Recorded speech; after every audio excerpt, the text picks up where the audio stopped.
What's up everyone, it's me, and today I'm bringing you my pit pushing variant, right now pit push, eventually for tower as well, for the Whirlwind Earthquakes guide.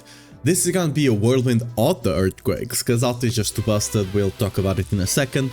If you want my build for the Whirlwind Earthquakes, just Whirlwind Earthquakes for the starter Ancestral Mythic, I have a video up in the channel already, I'm gonna link it to it in the description, but without further ado, let's actually talk about Whirlwind Hota Earthquakes.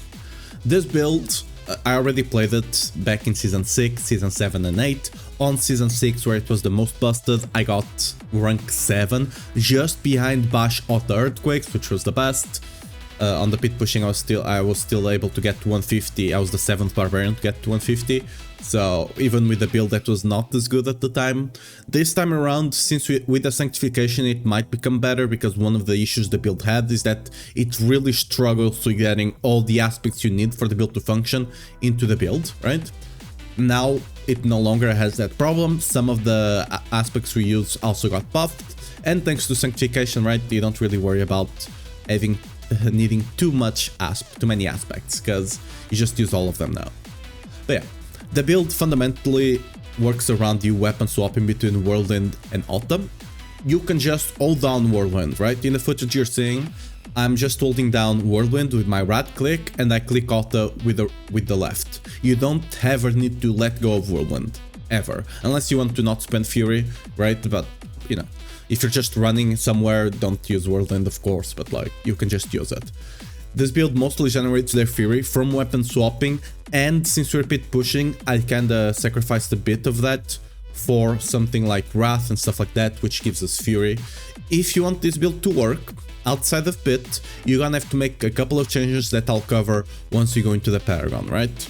But, you know, it can work outside of pit, but generally I would not recommend using it. You don't need this amount of damage for the pit. For context, this build was clearing pit 90 on the PTR with fishing and proper gear, right? Once with the buffs Barbarian got and the general buffs and the nerfs to pit, this build is expected to go 100 to 105 depending on your gear, and with Sanctification 115, depending on how crazy Sanctification actually gets. It might even go up to 120. It has that potential because, you know, it's a Barbarian. It can benefit incredibly well from Sanctification if it gets crazy out of hand. But for now, being a bit reserved, 115 is what it will do with proper Sanctification. But yeah, guys, let's actually get into the build guide, shall we?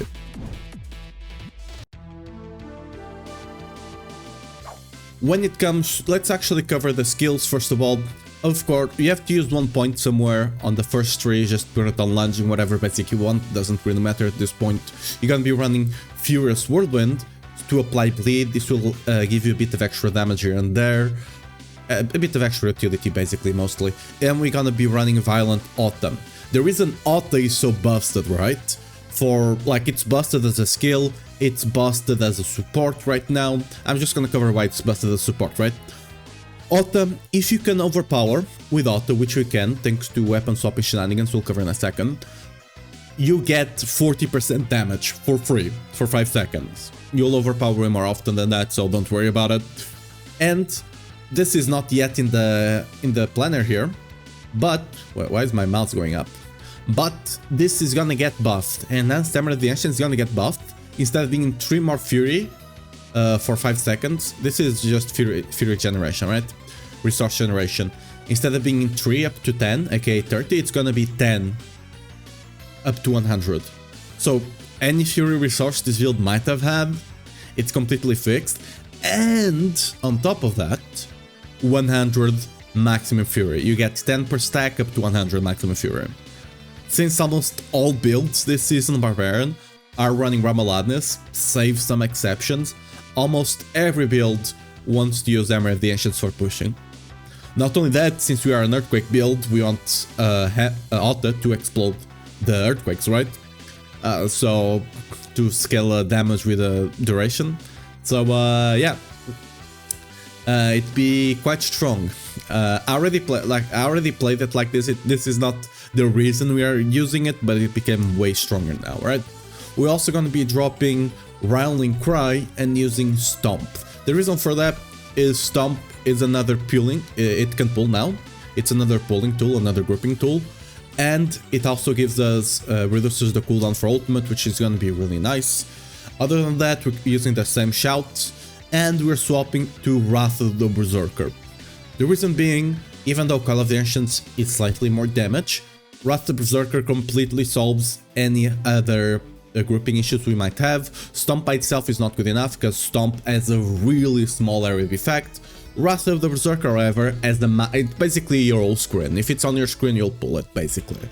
So that's kind of the reason we're using it. Another thing I want to point out is Furies in Pulse. We're spending some points here. We don't need them, a lot of them, right? Especially now with the additional Fury generation, we shouldn't need them. But it's just safe. If you see you don't need them, swap them to something else. A bit more defenses here and there you can get still. But generally speaking, this will make it much easier. And contrary to that, if you're having some issues with Fury, put one more point here, take it from some defensive node. We should be more than tanky enough. Because we are moving, not only are we already tanky, you already have over 1 million toughness. But you're moving around a lot with Whirlwind. So it's you hard to hit, everything like that, so it's not really a big issue.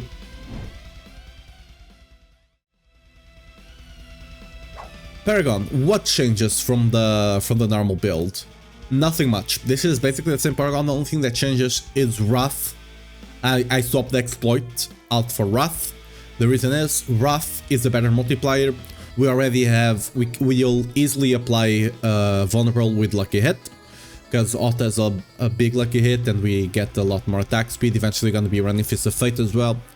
So Vulnerable is taken care of. Wrath is a much bigger multiplier. Not only that, Wrath also gives you Fury whenever you crit, which will make the Fury issues of the build much less evident, right? You'll not have any Fury issues. I also swapped the positioning between, I believe was Wrath and Marshall. Yep. Marshall. I moved the positions of the glyphs a bit around. I'm not 100% sure which ones, but this is the most optimal as it is. Of course, you get the max one, but I don't expect you to get here. This one will be more than enough.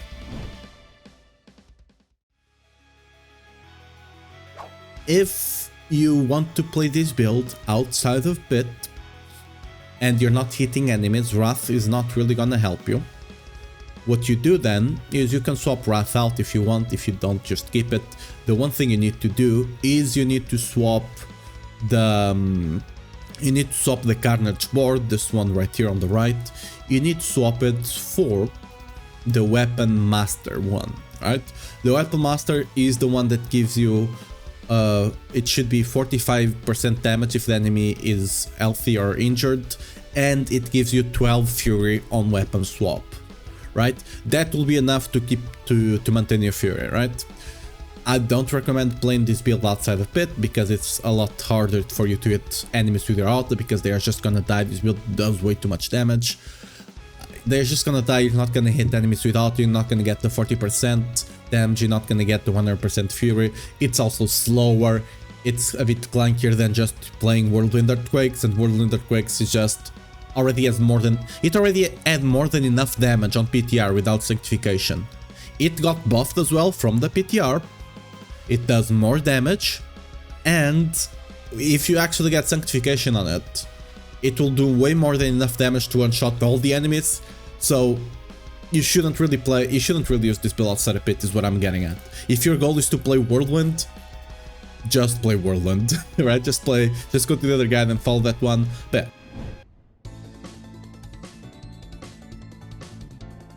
when it comes to pushing, it's quite simple. We are only running Ring of the Starless. The reason is all the offensive aspects, we need them, right? Earthquake aspects here and here, right? And we're gonna be running the Battle Mad. Battle Mad is a big multiplier now, it's a 120 if you get on 200. We don't have space for it, so it goes on the amulet. We also gonna need Earth Striker. This is really important. This is what allows your Hota to overpower. Hot overpowering not only gives you 40% damage multi, it also gives you Warpath, right? The passive we have here. Warpath, a bit more damage there. It's really important. It enables a couple of other stuff, doesn't really matter. Just, you know, it's really important to have all these 5 offensive aspects. And of course, you also want to be running Bolt Shiften for the uptime on the Shout. It is what it is.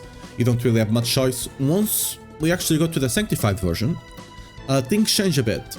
Since we actually have a lot more slots now available, we're gonna be putting in Fist of Fate, Battle Trance, and Grandfather, right?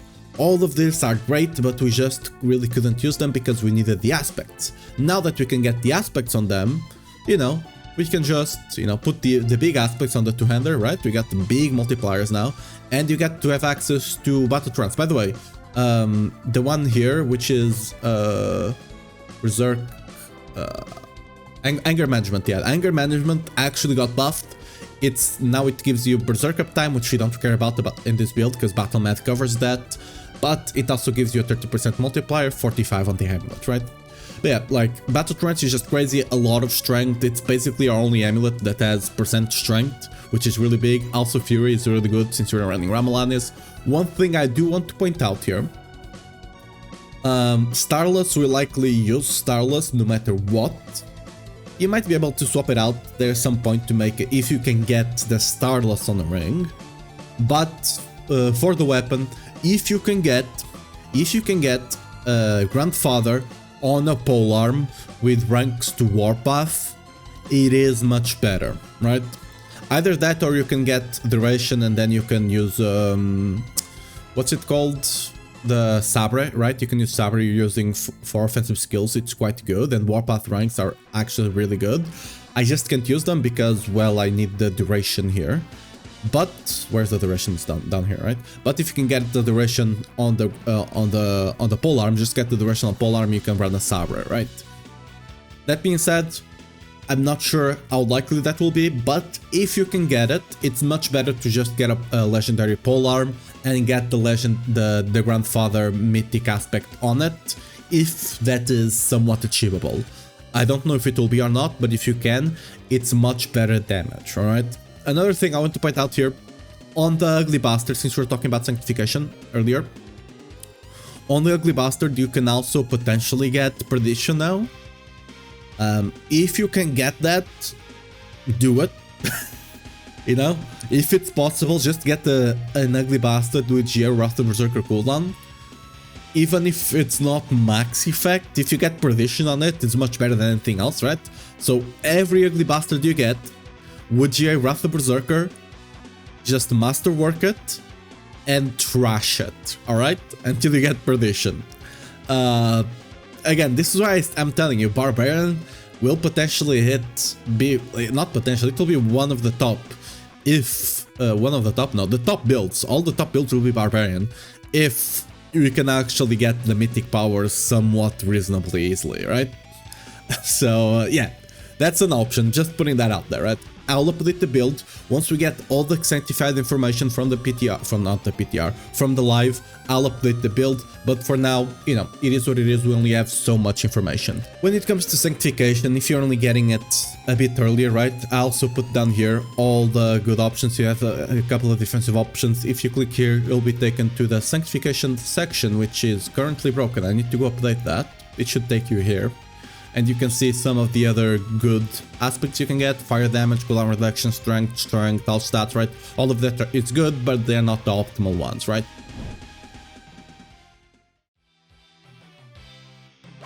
Our runes. We're gonna be running, of course, Ignitech.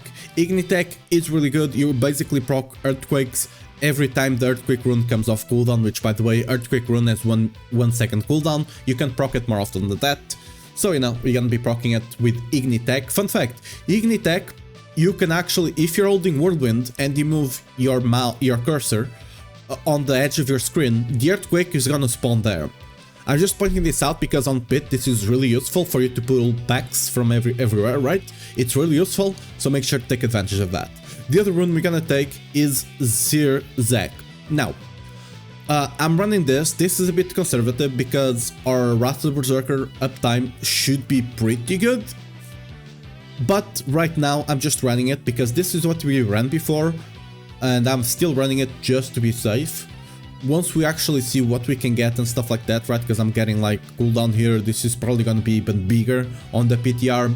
So, you know, once we actually get that going, I might be able to remove Zac and potentially run Tool for 15% more damage, right? You don't really want to run Quack, sadly. This build really relies on having a top maximum Fury for the Ramaladnis multiplier, and we don't generate Fury that often. At least we don't generate that much, right? So, not really useful. The 15 multiplier will be more than enough. Other than that, you can run a Bulwark for defensive, or you can just run the Necro one that executes enemies if you want that. All of those are good options, but I honestly just prefer Tool personally, but you know, you do what you want to do if you don't actually need Zac. Early on, just play Zac, it's much safer, especially until you get all the GAs, all the stuff like that. After that, you know, do what you want, you know, it's up to you.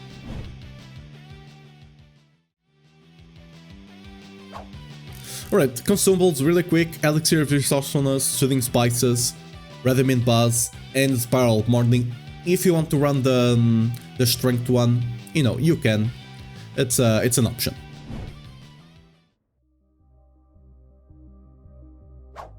Quickly covering the mercs, it doesn't really matter. Just take Variania for defensive. This will give you an insane amount of like healing, basically. You can run right here or Suba if you want a bit more damage, but it's really meaningless. I would rather get the defensive to never die and be able to, you know, invest a bit more in offense on our character. And Alduquin for the Field of Language, just put it either on Whirlwind or Hota and you'll be fine.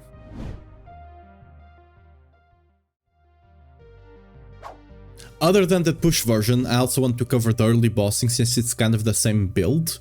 You're just gonna be, instead of using, you know, Wrath of Berserker and Stomp, you still keep the Rolling Crime, and you still keep Call of the Ancients, because Call of the Ancients is much easier for you to get uptime on, right?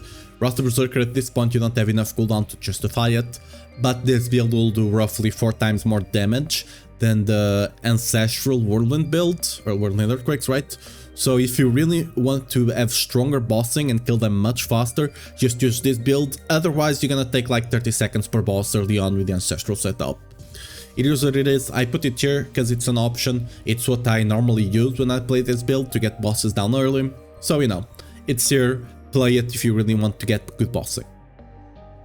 It basically plays the same as the Beat Push version, but it uses different skills because you don't need a grouping, right? And you want better time on your ultimate at this point, and Call of the Ancients is just easier. We also run, of course, Ariad's Bearing instead of Temerities because, you know, it's just much better for uptime. Temerities will not give us that much here anyway.